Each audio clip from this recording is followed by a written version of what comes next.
जय हिंद, वंदे मातरम दोस्तों। मैं रवि पांडे अपने YouTube channel study with Ravi sir में आप सभी मित्रों का स्वागत करता हूं। दोस्तों, जैसा कि पिछले दिन जो है आकृतियों के बारे में कुछ आकृतियां जो हैं उनके बारे में दोस्तों हमने समझ जो है ली। और आज जो है आगे की जो आकृतियां हैं उसके बारे में दोस्तों मैं चर्चा करूंगा, जिसके अंतर्गत सरल विभाजित स्तंभाकृति, प्रतिशत विभाजित स्तंभाकृति का दोस्तों आज जो है हम अभ्यास करने वाले हैं। पिछले दिन जो है हमने आकृति क्या है, उसकी क्या भूमिका है, आकृति का महत्व क्या है, उसकी क्या मर्यादाएं हैं। आकृति के जैसे तीन प्रकार, एक आयामी चित्र, द्विआयामी चित्र और बहुआयामी यानी कि चित्राकृति चित्र का समावेश होता है। यानी तीन प्रकार, एक आयामी चित्र, द्विआयामी चित्र और चित्राकृति चित्र का समावेश होता है। जिसमें एक आयामी चित्र के अंतर्गत स्तंभाकृति, बहुगुणी स्तंभाकृति, सरल विभाजित स्तंभाकृति और प्रतिशत विभाजित स्तंभाकृति का समावेश होता है। तो दोस्तों आज जो है हम सरल विभाजित स्तंभाकृति और प्रतिशत विभाजित स्तंभाकृति की चर्चा करेंगे। दोस्तों चलिए देखते हैं। स्टैटिक्स कक्षा 11 स्टैंडर्ड 11 गुजरात बोर्ड।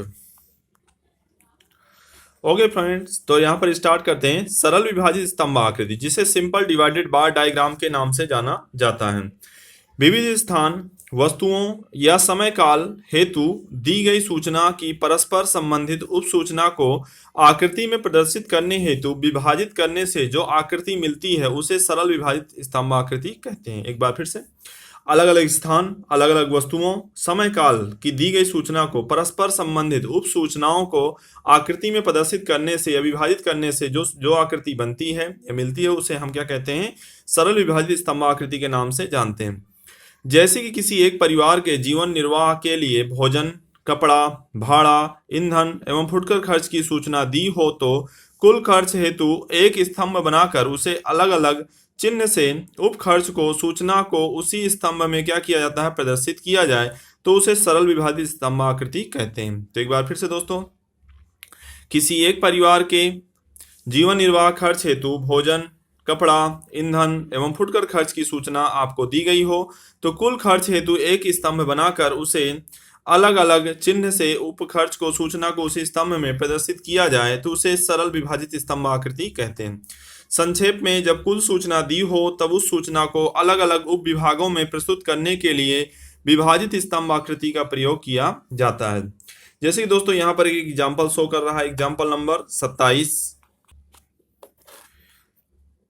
एक शहर में रहने वाले दो परिवारों के मासिक खर्च की सूचना निम्नानुसार दी गई है, उसे योग्य आकृति द्वारा प्रस्तुत कीजिए। जैसे कि मासिक खर्च में भोजन, कपड़ा, शिक्षा, ईंधन, भाड़ा, अन्न और कुल।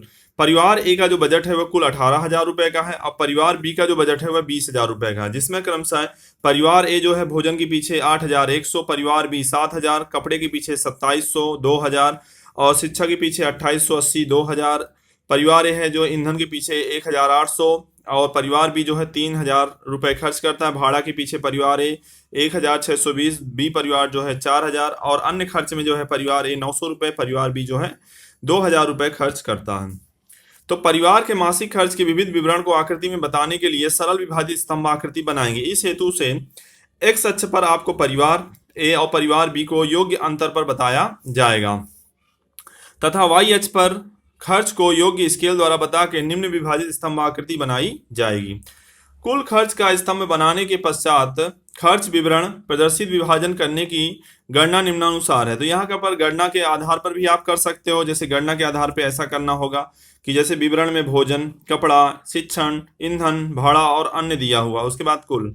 तो खर्च जो है परिवार ए का क्रमशः जैसे यहाँ पर दिया हुआ था उसी खर्च को आपको यहाँ पर देख करके लिख लेना है। 8,100, 2,700, 2,880, 1,800, 1,620 और 900। तो क्रमशः जो है 18,000 रुपये का खर्च हो जाता है। परिवार बी का भी खर्च इसी तरह से क्रमशः लिखेंगे तो 20,000 रुपये का खर्च हो जाएगा।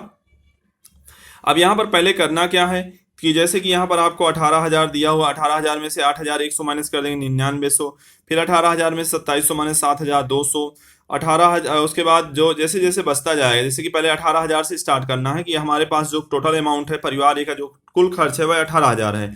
तो क्रमशः जो खर्च कर रहा है वो खर्च को हमें देखना है। तो 18,000 में से पहले 8100 जो बचेगा उसमें से 2700, फिर यहाँ पर जो बचेगा जैसे कि 7200 बचा तो 7200 में से 2880, फिर यहाँ पर 4320 बचा, 4320 में से 1800 माइनस हो गया तो 2520, फिर 2520 में से 1620 माइनस करेंगे तो 900 आ जाएगा। अब यहाँ पर कुल कितना बचेगा 900, 900 में से 900 गया तो कितना आ गया डैश, फिर यहाँ पर डैश कर देना। सेम इसी प्रकार से दोस्तों जो है परिवार बी के खर्चों में भी इसी तरह से करना है। कुल खर्च जैसे कि दोस्तों यहाँ पर 20,000 हो रहा है, 20,000 में से 7,000 गया तो 13,000, 13,000 में से फिर 2,000 माइनस करना है 11,000, फिर यहाँ पर जो शेष बचा हुआ 11,000 में से 2,000 गया 9,000, 9,000 में से 3,000 गया 6,000, 6,000 में से 4,000 गया 2,000, 2 में से 2 गया 0। तो इस प्रकार से दोस्तों जो है इसका जो है सर्कुलेशन यानी कि एक टेबल आप बना करके भी क्वालिफाई कर सकते हैं। अब इसकी जो आकृति है उस पर हम चलते हैं, ध्यान देते हैं। आकृति बनाने से पूर्व सबसे पहले आपको जो है इसका योग्य शीर्षक आपको दर्शाना होगा। दो परिवारों के मासिक खर्च का विवरण युक्त सूचना प्रदर्शित विभाजित स्तंभ आकृति जो है उसको हमें क्या करना है, वैसी तरह से शीर्षक बना देना है कि दो परिवारों के मासिक खर्च का विवरण युक्त सूचना दर्शाती हुई विभाजित सरल विभाजित स्तंभ आकृति ऐसे भी लिख सकते हैं। और प्रमाणित माप में एक्स अक्ष पर परिवार दर्शाना है और वाई अक्ष में 1 सेंटीमीटर बराबर। जैसे कि यहाँ पर जो खर्च है वह 20,000 रुपए तक गया हुआ है परिवार ए और बी को मिला करके। तो इस तरह से जो है 1,000 से हम शुरू कर सकते हैं, 2,000 से भी इसको क्या कर सकते हैं, शुरू कर सकते हैं। तो इस तरह से जो है जैसे कि कोई भी एक मेजरमेंट लेकर के आपको यहाँ पर जो है एक्स अक्ष और यहाँ पर वाई अक्ष बना लेना है। वाई अक्ष पर मासिक खर्च का विवरण आपको यहाँ पर व्यक्त करना है। परिवार ए और परिवार बी जो है समान प्रकार के अंतर से यहाँ पर दो आपको क्या करने हैं, स्तंभ बनाने हैं। और उसके बाद जो है यहाँ पर आपको जो है इसके अलग अलग नाम, मतलब अलग अलग डिजाइन से, शेप से इनको नाम दे देना है। जैसे कि भोजन है, कपड़ा हुआ, शिक्षा हो गया, ईंधन हो गया, भाड़ा हो गया, अन्य हो गया। ठीक है, तो जैसे कि यहाँ पर जो है परिवार ए का कितना टोटल मतलब जो बजट था वह दोस्तों कितना था, तो परिवार ए का जो बजट था कुल 18,000 था, तो 18,000 तक के स्तंभ बनाने हैं। परिवार बी का जो खर्च था वह 20,000 था, इसलिए 20,000 तक का स्तंभ आपको बनाना है। अब यहाँ पर जैसे कि जो ये किस तरह से आपके बनेंगे वो देख लेना है। तो जैसे कि यहाँ पर नीचे से स्टार्ट करना है आपको। तो पहले तो अन्य में कितना खर्च हुआ है, 900 खर्च हुआ है। तो आप यहाँ पर 900, फिर जितना खर्च हुआ है उसको मतलब इस तरह से जो है स्केल बनाते जाना है। ये मान लेना कि ये कोई एक टंकी है और इस टंकी में हमें क्या करना है, पानी भरना है। और ये टंकी जो है 18,000 लीटर की, दूसरी टंकी जो है 20,000 लीटर की है। तो इसमें ऐसा मान लेना कि पहले दिन हमने 1,000 लीटर पानी डाला, दूसरे दिन 1,500 लीटर डाला, तो कितना कितना पानी उसमें भरता गया, उसी तरह से यहाँ पर ब्लॉक करते जाना है। तो इसी तरह से जैसे यहाँ पर 1 हो गया, फिर यहाँ 2 हो गया, 3 हो गया, 4 हो गया, इस तरह से आप क्या कर सकते हैं, इसको बना सकते हो, इसको ऐड करके इस तरह से इसको बनाया जा सकता है। ठीक है दोस्तों, तो उम्मीद करता हूँ टॉपिक समझ में आ गया होगा। इसके बाद दूसरा मैटर आता है प्रतिशत विभाजित स्तंभ आकृति, परसेंटेज डिवाइडेड बाय डायग्राम। सरल विभाजित स्तंभाकृति द्वारा कुल सूचना की उप सूचना आकर्षक रूप से प्रस्तुत हो सकती है, परंतु परस्पर संबंधित उप सूचनाओं की तुलना नहीं की जा सकती। यहाँ पर तुलना करना थोड़ा सा क्या है, कठिन हो जाता है। इस त्रुटि को दूर करने के लिए, इस खामी को दूर करने के लिए प्रतिशत विभाजित स्तंभ आकृति का क्या किया जाता है दोस्तों, उपयोग किया जाता है।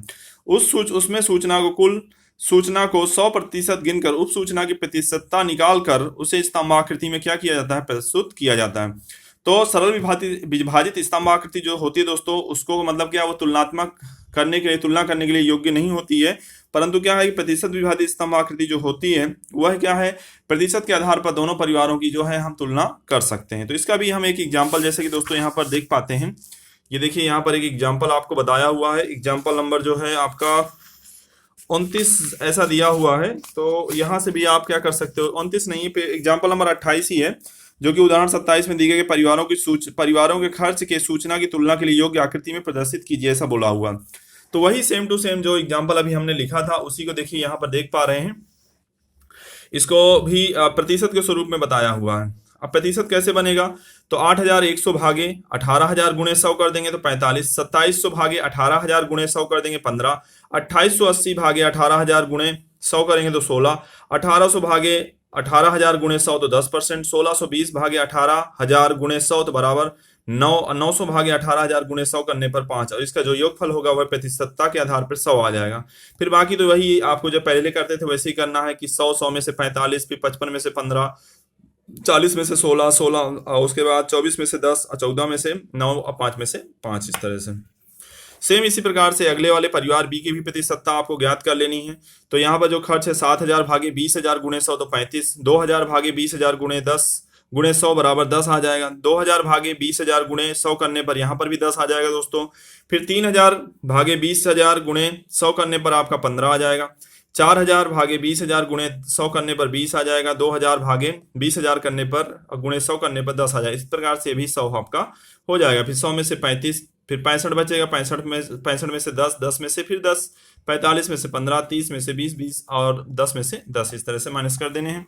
और इसको भी इसी प्रकार से ही बनाना है। ये प्रतिशत के आधार पर हो गया। अब इन दोनों का जो है मापदंड 100-100 का ही रहेगा, क्योंकि दोनों प्रतिशत में आ गए, परंतु दोनों में जो खर्चे किए गए हैं दोनों का मतलब क्या प्रतिशत में अलग। जैसे भोजन के पीछे परिवार ए जो है 45% खर्च करता है, तो परिवार भी कितना खर्च करता है, 35% खर्च करता है।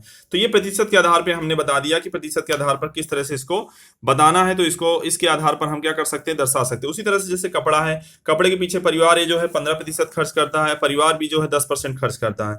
शिक्षा के पीछे परिवार ए 16% और परिवार भी जो है 10%। ईंधन के पीछे परिवार ए 10% और परिवार भी 15%। इस तरह से हमने बता दिया, ठीक है। ये अमाउंट में आ गया और यहाँ पर जो है प्रतिशत में दर्शा दिए। तो यहाँ पर जो दंड चित्र बनेंगे, यानी कि जो स्तंभाकृति बनेगी, वह प्रतिशत के आधार पर दोस्तों क्या की जाएगी, इसको बनाया जाएगा। जैसे कि यहाँ पर सबसे पहले अन्य का कितना दिया हुआ 5, तो यहाँ पर देखिए 5 का बनाया हुआ 5 और प्लस कितना 5 + 9 तो कितना आ जाएगा, अगला 14 पे जाएगा। फिर 14 + 10 करेंगे तो अगला जो स्टॉप बनेगा यहाँ पर ईंधन का, तो कितना हो जाएगा 24 हो जाएगा। 24 और 16 कितना हो जाएगा, 24 16 40 पे देखिए। 40 + 15 करेंगे तो कितना आ जाएगा, 55 आ जाएगा। 55 और 45 तो पूरा का पूरा 100। इस तरह से इसको फिर जो है अपने हिसाब से इसको शेडिंग कर देना है दोस्तों। तो उम्मीद करता हूँ आज का जो टॉपिक था सरल विभाजित स्तंभाकृति और प्रतिशत विभाजित स्तंभाकृति से जुड़ी हुई जो जानकारी मैंने आपको दी वह समझ में आई होगी। तो दोस्तों इसी के साथ जो है आज मैं अपना सेशन कंप्लीट करता हूं। और आप अपनी पढ़ाई पर अच्छी तरह से केयर कीजिए, ध्यान दीजिए, जो चीज़ें समझ में ना आए पूछिए। ओके दोस्तों, जय हिंद, जय भारत।